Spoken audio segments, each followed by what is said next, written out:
personally love that song and hip hop Tamiza. I feel like BGM ரொம்ப முக்கியம் ஒரு horror film ku, and I think feel like they put their money where their mouth is.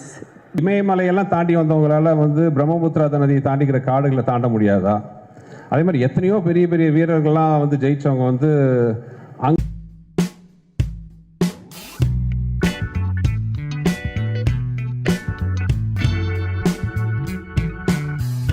சில நேரத்தில் சொல்லுவாங்க girls don't get along, they have ஒரு ego problem இருக்கும், ரெண்டு heroine ஃப்ரெண்ட்ஸாகவே இருக்க முடியாது, எப்போவுமே ப்ராப்ளம் இருக்கும். And we have been very lucky that Rashi and Tamannaah absolutely ஒரு துளி கூட எங்களுக்கு ட்ரபிள் கொடுக்காம கண்டினியூஸாக, நீங்கள் பார்த்தீங்கன்னா தமன்னா கண்டினியூஸாக சார் கூட ஒர்க் பண்ணிட்டுருக்காங்க, ராஷி கண்டினியூஸாக எங்கள் ப்ரொடக்ஷனில் ஒர்க் பண்ணிட்டுருக்காங்க. So I think absolutely trouble free artist எங்களுக்கு கிடச்சிருக்கு.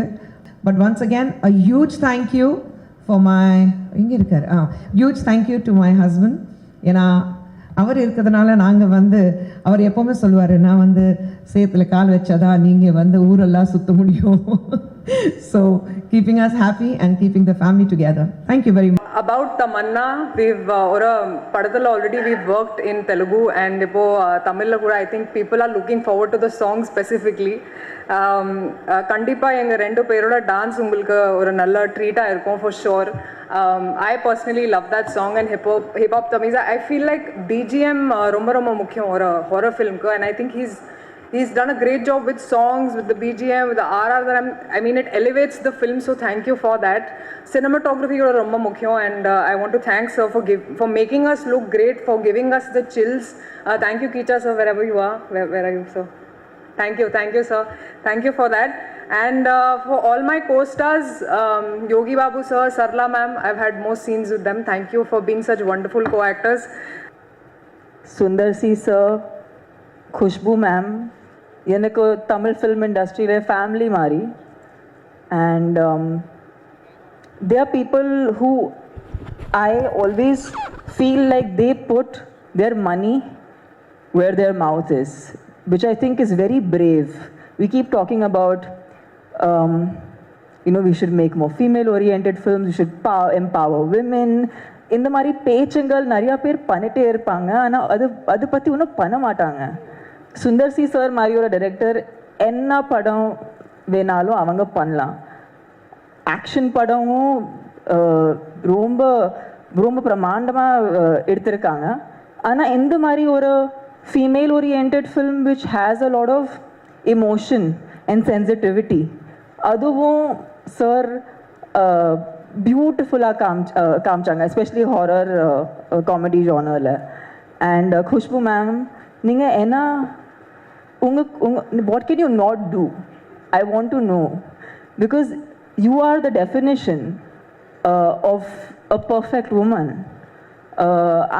There's nothing that she can't do. And எனக்கு அது ரொம்ப இன்ஸ்பைரிங்காக இருக்குது. What you're achieving in the world of politics, what you're achieving in the world of cinema, what you're achieving in the world of production. It's so many things, and I feel like Sundar sir, thank you, because I feel like it's family. It's the man in the house who actually creates that supportive environment, and we need more people like you who will actually put out films that say something in a subtle way, but they're making a very big impact. And in the padam, of course, ஒரு தமிழ் மக்களுக்கு இது ரொம்ப ஒரு பிடிச்ச ஃப்ரெஞ்சைசி. ஆனால் இது இப்போது pan India சேரப்போகுது. So ரொம்ப ரொம்ப எக்ஸைட்டடாக இருக்கேன்.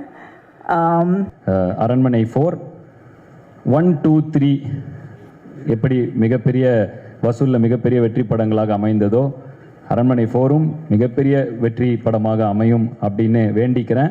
5 6 7 8ன்னு தொடர்ந்து அமைந்து கொண்டே போகும்னு முன்கூட்டிய வாழ்த்துக்களையும் தெரிவிச்சுக்கிறேன். இந்த படத்தில் ரொம்ப அருமையான ஒரு இது என்னென்னா இப்போ இந்த படத்தில் லீட் பார்த்தா ஃபீமேல் ஓரியன்டாக தமன்னா ராஷிகானா ரெண்டு பேரும் ரொம்ப நல்லா இருக்காங்க. ஸ்க்ரீனில் பார்க்காதும் தமன்னா ரொம்ப நேச்சுரலான ஒரு லுக்கில் இருக்காங்க. Both of you amazing on the screen, and thank you for the amazing moments in the song. You elevated the song with your grace and your dance இது அண்ட் தேங்க்யூ ஃபார் தேட். இந்த அரண்மனை 4 கூட அப்படி தான் ஆரம்பித்தோம். எப்படின்னா திடீர்னு என்னோட கோர் ரைட்டர்ஸ் நரு கீர்த்தி வந்து ஒரு நாள் இன்ட்ரெஸ்டிங்கான ஒரு விஷயம் சொன்னாங்க. வேறு படத்துக்கான டிஸ்கஷன் இருந்தபோது ஒரு பாக்குங்கிற ஒரு விஷயம், ஏன்னா அது பெரிய ஒரு ஹிஸ்ட்ரியாக வரணும். அதாவது இந்தியாவில் பெரும்பகுதியை ஆண்ட மன்னர்கள், உதாரணத்துக்கு நீங்கள் வந்து அசோகர் எடுத்துக்கலாம், அவுரங்கசீப், அக்பர், அவங்க எல்லாமே அவங்களோட எல்லை பகுதிகள். இப்போ நார்த்தில் பார்த்தீங்கன்னா சில பேர் ஆப்கானிஸ்தான் வரைக்கும் போயிருக்காங்க, சில பேர் பாகிஸ்தான் லாகூர் வரைக்கும் போயிருக்காங்க, சில பேர் காஷ்மீரை தாண்டி இருக்காங்க அவங்களோட எல்லை பகுதி. அதே மாதிரி வெஸ்ட்லேயும் மேலே போயிருக்கு. சவுத்துலேயும் நீங்கள் பார்த்தீங்கன்னா சில பேர் டெக்கான் வரைக்கும் வந்திருக்காங்க, பெங்களூர் வரைக்கும் வந்திருக்காங்க, மதுரை வரைக்குமே வந்திருக்காங்க. ஸோ சவுத்து, நார்த், வெஸ்ட்டில் வந்து அவங்களோட பார்டர் மாறினாலும் ஈஸ்டில் மட்டும் கிட்டத்தட்ட கோடு கிழிச்ச மாதிரி பிரம்மபுத்திரா நதியை தாண்டி யாருமே போகல. அதுக்கு வரலாற்று ரீதியாக வந்து வெவ்வேறு காரணங்கள் சொல்கிறாங்க. அங்கே ஒரு வீரமான ராஜ பரம்பரை இருந்துச்சு, இல்லை ஒரு கொரில்லா படைகள் நிறையா இருந்துச்சு, இல்லை ஒரு புவியியல் ரீதியாக ஒரு ஜாகிரபிக்கலாக பார்த்தீங்கன்னா அங்கே நிறைய அடர்ந்த காடுகள் மலைகள்லாம் இருந்ததுனால அதை தாண்டி இவங்க போக முடியலங்கிற மாதிரிலாம் வெவ்வேறு காரணங்கள்.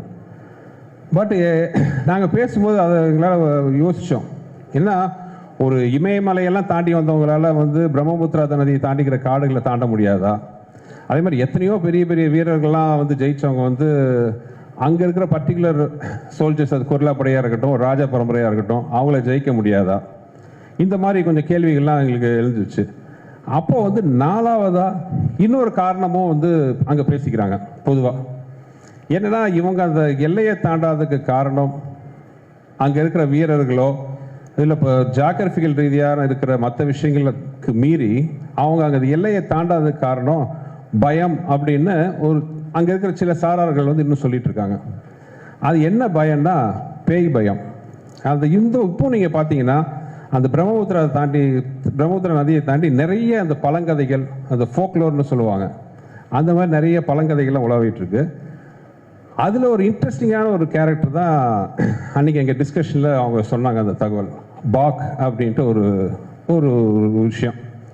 இன்னும் வந்து அந்த பாக்கை பற்றி பயப்படுற மாதிரி நிறைய கதைகள்லாம் உலாவுது.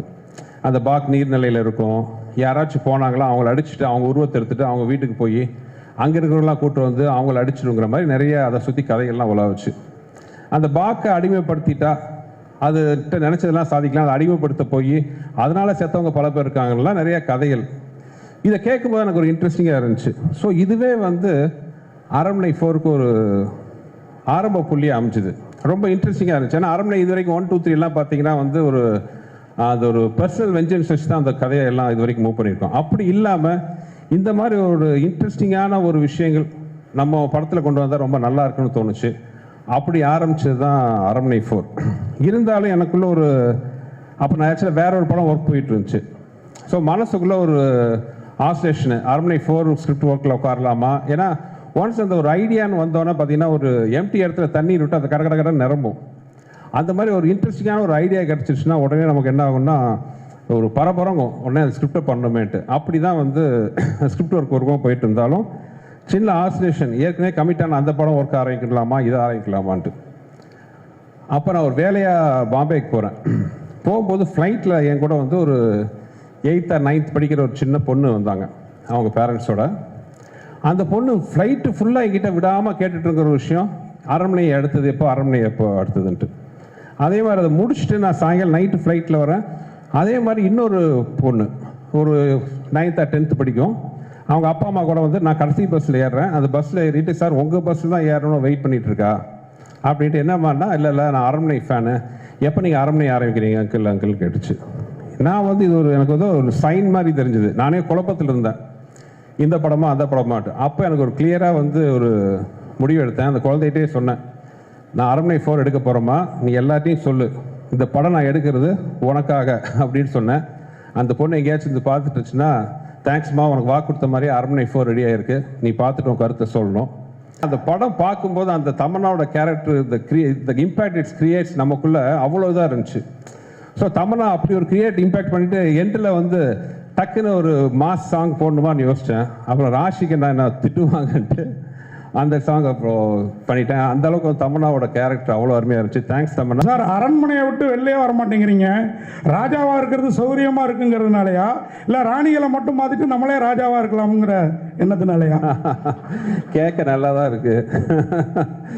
அப்படி இல்லை. ஆக்சுவலி நடுவில் நிறைய படம் பண்ணிட்டு தானே சார் இருக்கேன். நீங்கள் ஒரு பார்த்தீங்கன்னா கிட்டத்தட்ட அரண்மனை ஒன்று வந்து ஐ திங்க் 2013 வந்துச்சு. இப்போ 2024 வந்து 4th பார்ட் வருது. இதுக்கு நடுவில் நான் ஒரு கிட்டத்தட்ட இப்போ 7-8 படத்துக்கு மேலே நான் பண்ணியிருக்கேன். கலகலப்பு பண்ணேன், தீயா வேலை செய்வோம், நிறைய படங்கள் நான் பண்ணியிருக்கேன்.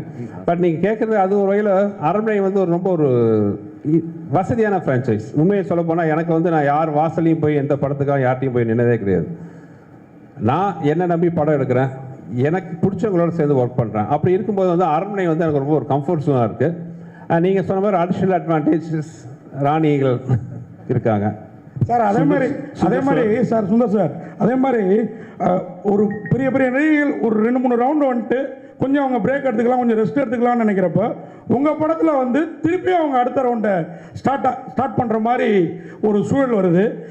இது வந்து நீங்கள் வந்து நடிகைகளுக்குலாம் ஒரு வேடந்தாங்கல் மாதிரி இருக்கிறதா எனக்கு தோணுது.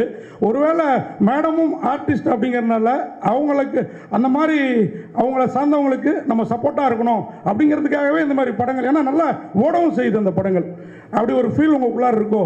இல்லை, அப்படி எதுவும் இது வரைக்கும் நான் நினச்சதில்லை. அப்படி ஏதாச்சும் என் படத்தால் வந்து ஒரு ஐப்பு மாதிரி வந்துச்சுன்னா வந்து ஆண்டவனுக்கு நன்றி தான். Sundar sir, money here, right here. Yes sir, yes sir. Congratulations. Thank you. Trailer looks very impressive. சரி, நீங்க உங்க கோர்ஸ் ஆஃப் த ஸ்பீச் வந்து நீங்க என்ன சொன்னீங்கன்னா, யூ செட் இந்த படத்துல பாக் அப்படிங்கிற ஒரு கான்செப்டை பத்தி we have dealt அப்படின்னு, and it's part of Assamese folklore. அப்போ இந்த படத்தினுடைய கதை வந்து செட் இன் அஸ்ஸாம்ங்களா? Where did you shoot? Was this natural location illadi setta? And உங்களுடைய CG is also impressive. Tell us about how much time you spent and the firms that were involved. இந்தியாவில் கொடுத்தீங்களா இல்லாட்டி was it done abroad? Yes sir, எனக்கு thanks for the question. இந்த விஷயத்தை நான் வந்து என் ஸ்பீச்சில் விட்டுட்டேன். ஸோ நீங்கள் கேட்டதுக்கு ரொம்ப தேங்க்ஸ். பாயிண்ட் நம்பர் 1 வந்து நீங்கள் சொன்ன மாதிரி this folklore was based in Assam, but the story is not based in Assam. So அது ஒரு கதையில் சின்ன ஒரு இன்ட்ரெஸ்டிங்கான ஒரு நாட்டாக இருக்கும் அந்த விஷயம். ஸோ நீங்கள் கேட்ட கேள்வி படத்தில் ஒரு கரெக்டான பதில் இருக்குது ஒன்று. செகண்ட் வந்து எனக்கு சில விஷயங்கள்லாம் ரொம்ப ஒரு பிடிவாதமாக இருப்பேன். அதாவது ஒரு விஷயம் என்னென்னா, மக்கள் தலைவர் எம்ஜிஆர் சாங்கில் கேட்குற மாதிரி, என்ன வளம் இல்லை இந்த திருநாட்டில், ஏன் கையை ஏந்த வேண்டும் வெளிநாட்டில்ங்கிற மாதிரி நம்ம ஊரில் இல்லாத டேலண்ட் எங்கேயுமே கிடையாது. நீங்கள் பார்த்தீங்கன்னா நிறைய ஃபாரின் ஹாலிவுட் மூவிஸ் எல்லாம் கூட பார்த்தீங்கன்னா இங்கே தான் சிஜி ஒர்க் கொடுத்து பண்ணுறாங்க. ஆனால் கம்பெனிஸ் பேர்லாம் அவங்க மேலே தான் வருது. இந்த படம் முழுக்க எனக்கு என்னென்னா, ஒரு விஷயத்தில் ரொம்ப உறுதியாக இருந்தேன். இந்த படத்தில் பண்ணுற சிஜி ஃபுல்லாகவே நம்ம ஊரில் தான், நம்ம ஊர் டெக்னீஷியன் வச்சு பண்ணவங்களாம் ரொம்ப குறியாக இருந்தேன். படம் பார்த்து நிறைய பேர் என்கிட்ட கேட்டாங்க, நீங்கள் கேட்ட மாதிரி நீங்கள் பார்க்காம கேட்டீங்க, ஆனால் பார்த்தவங்க கூட சில பேர் கேட்டாங்க, எந்த கண்ட்ரியில் பண்ணீங்க, எந்த கம்பெனியில் பண்ணீங்கன்னு. இது முழுக்க நான் சென்னையில் தான் நம்ம ஊர் டெக்னீஷியன் வச்சு பண்ணேன். அவ்வளோ பிரமாதமாக இருக்கும். இந்த கிளைமாக்ஸ்லாம் சில போர்ஷன்ஸ்லாம் பார்த்தீங்கன்னா வந்து நீங்கள் வந்து இந்த படத்தோட முக்கியமான சக்ஸஸ்ஃபுல்லான விஷயம் நாங்கள் சிஜியில் பார்த்த விஷயம் என்னென்னா, நிறைய இடத்துல உங்களுக்கு எது சிஜி எது ரியல்னு ஃபீல் பண்ண முடியாத அளவுக்கு ஒர்க் இருக்கும். ஸோ அதுக்கு இப்போ ஒன்றும் இல்லை. இப்போ தமன்னா ராஷிகனா சாங் பார்த்தீங்க, அந்த சாங்கில் கிட்டத்தட்ட பேக்ரவுண்டில் ஒரு 70% வந்து சிஜி தான். ஸோ அதுதான் இதில் படத்தில் பெரிய ப்ளஸ் பாயிண்ட். மறுபடியும் அதே தான் சொல்கிறேன், என்ன வளம் இல்லை இந்த திருநாட்டில் மாதிரி நம்ம ஊரில் இருக்கிற மாதிரி டேலண்ட் எங்கேயுமே கிடையாது. ஸோ நம்ம ஊர் டேலண்ட்டை வச்சே வந்து we can give such a wonderful result. Sundar sir, Thank you, sir. Yogi Babu sir இன்னைக்கு பாலிவுட்லேருந்து ஹாலிவுட் வரைக்கும் பிஸியான ஆர்டிஸ்ட். அவரை வச்சு எப்படி ஷூட் பண்ணீங்க? எத்தனை நாள் கால் ஷீட்டு? அவர் எப்படி பர்ஃபார்மன்ஸ் படத்தில் அவரோடது? யோகி பரிதாபமாக என்கிட்ட மாட்டிகிட்டு இருக்காரு. யோகியை பொறுத்தவரை என்ன, யோகிட்ட நான் டேட் கேட்க மாட்டேன், சொல்லுவேன். யோகி அடுத்த மாதம் 12ஆம் தேதியிலேருந்து ஒரு 18ஆம் தேதி வரைக்கும் வந்துடுங்க யோகி அப்படின்னா, அவர் ஏதோ போன ஜென்மத்தில் என்ன கடன் பட்டாரா என்னன்னு தெரியல. எந்த ஷூட்டிங்காக இருந்தாலும் கஷ்டப்பட்டு அட்ஜஸ்ட் பண்ணிட்டு வந்துடுவார். இப்போ கூட வந்து அடுத்த ஒரு படம் பண்ண போகிறோம். இப்போ தான் இங்கே தான் பேசிகிட்டு இருந்தேன், யோகி எத்தனாம் தேதி ஆரம்பிக்கிறோம் அப்படின்ட்டு. ஐயோ முடியாது, கஷ்டம், அந்த ஷூட்டிங்லாம் பதிலே இல்லை, அந்த வார்த்தையே இல்லை. சரி சார், எதுனிக்கு சார் வரணும் சார், வந்துடுறேன் சார், இவ்வளோ தான். ஸோ அது ஏதோ பூர்வ ஜென்ம பந்த மாதிரி ஆகி போச்சு எங்கள் 2 பேருக்கும். கேப் கேட்டுங்க, அதுதான் மேட்ரு. விடுங்க, இதுதான் பதில், அவ்வளோதான், விடுங்க. சந்தோஷி சார், அரண்மனை 4 எப்பவுமே வந்து அரண்மனைனாவே 2 ஹீரோயின் கூட வந்து கண்டிப்பாக வந்து குஷ்பு மேடம் இருப்பாங்க. ஏன் கம்பல்சரி அவங்க வராங்களா, இல்லை வந்து நீங்கள் எடுத்துக்கிறீங்களா, இல்லை நீங்கள் வந்து தான் ஆகணுன்றாங்களா, சண்டை போடுறாங்களா? அது ஒரு அரண்மனை அதான் உனக்கு இருக்கிற முன்னாடி இருக்கிற பெரிய சவால் என்னென்னா, நான் ஏற்கனவே சொன்னது தான். நான் முதல் தடவை வந்து ரஜினி சார் படம் பண்ணுறதுக்கு முன்னாடி அப்போ வந்து நான் நினச்சிக்க மனசில் இருக்கிறதுலே ஈஸி வந்து ரஜினி சார் வச்சு படம் பண்ணுறது தான். என்ன ஒரு 4 ஃபைட் வேணும், கமர்ஷியல் விஷயம்லாம் வேணும், படம் பண்ணிடலாம் அப்படின்னு யோசிச்சுட்டு இருப்பேன். பட் ரஜினி சார் படம் கமிட் பண்ணி நான் பண்ணும்போது தான் தெரிஞ்சுது அது எவ்வளோ கஷ்டம்னு. ஏன்னா ரஜினி சார் வச்சுட்டு அவர் ஃபார்முலா தாண்டி வெளியில் வர முடியாது. ஆனால் அதே மாதிரி பண்ணாமல் இன்னும் கொஞ்சம் பெருசாக பிரம்மாண்டமாக அவர் பண்ண மாதிரி பண்ணணும், ஆனால் வேறு மாதிரி பண்ணணும். இது வந்து ஒரு பெரிய சவால், ரொம்ப கஷ்டப்பட்டோம். அதே தான் அரண்மனை சீரீஸும். அரண்மனை சீரீஸில் பார்த்தீங்கன்னா மக்கள் எதிர்பார்க்குற விஷயம்லாம் நிறையா இருக்குது. அதெல்லாம் இருக்கணும், ஆனால் எதிர்பார்க்கறதுக்கு மேலே இருக்கணும். ஒரு மாதிரி இருக்கணும், ஆனால் ஒரே மாதிரி இருக்கக்கூடாது.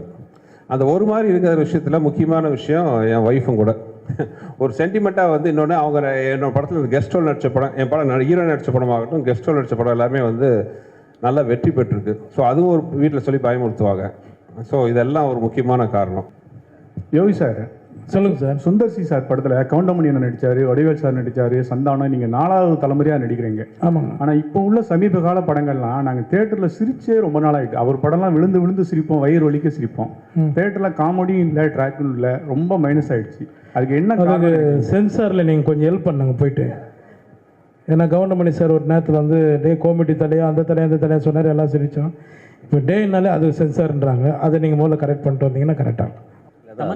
மேல் ஆர்டிஸ்ட்டை பற்றி சொல்லுங்கள், அந்த காமெடி நடிகர்கள் உங்கள் கூட நடித்தவங்களை பற்றி. கவுண்டமணி சார் முதல் யோகி பாபு வரை எல்லாருமே டேலண்டட் பர்சன்ஸ். அதான் சொல்கிறேன். இப்போ காமெடியாக வந்து சாதாரணமாக எல்லாரும் டக்குன்னு காமெடி ஆர்டிஸ்ட்னு சொல்லிட்டு வர முடியாது. அவங்களுக்கு தனி திறமைகள் இருந்தால் மட்டுமே தான் அவங்க வந்து மக்களுக்கு நடுவில் அவங்களுக்கு பிடிச்ச நடிகர்களாக வாழ முடியும்.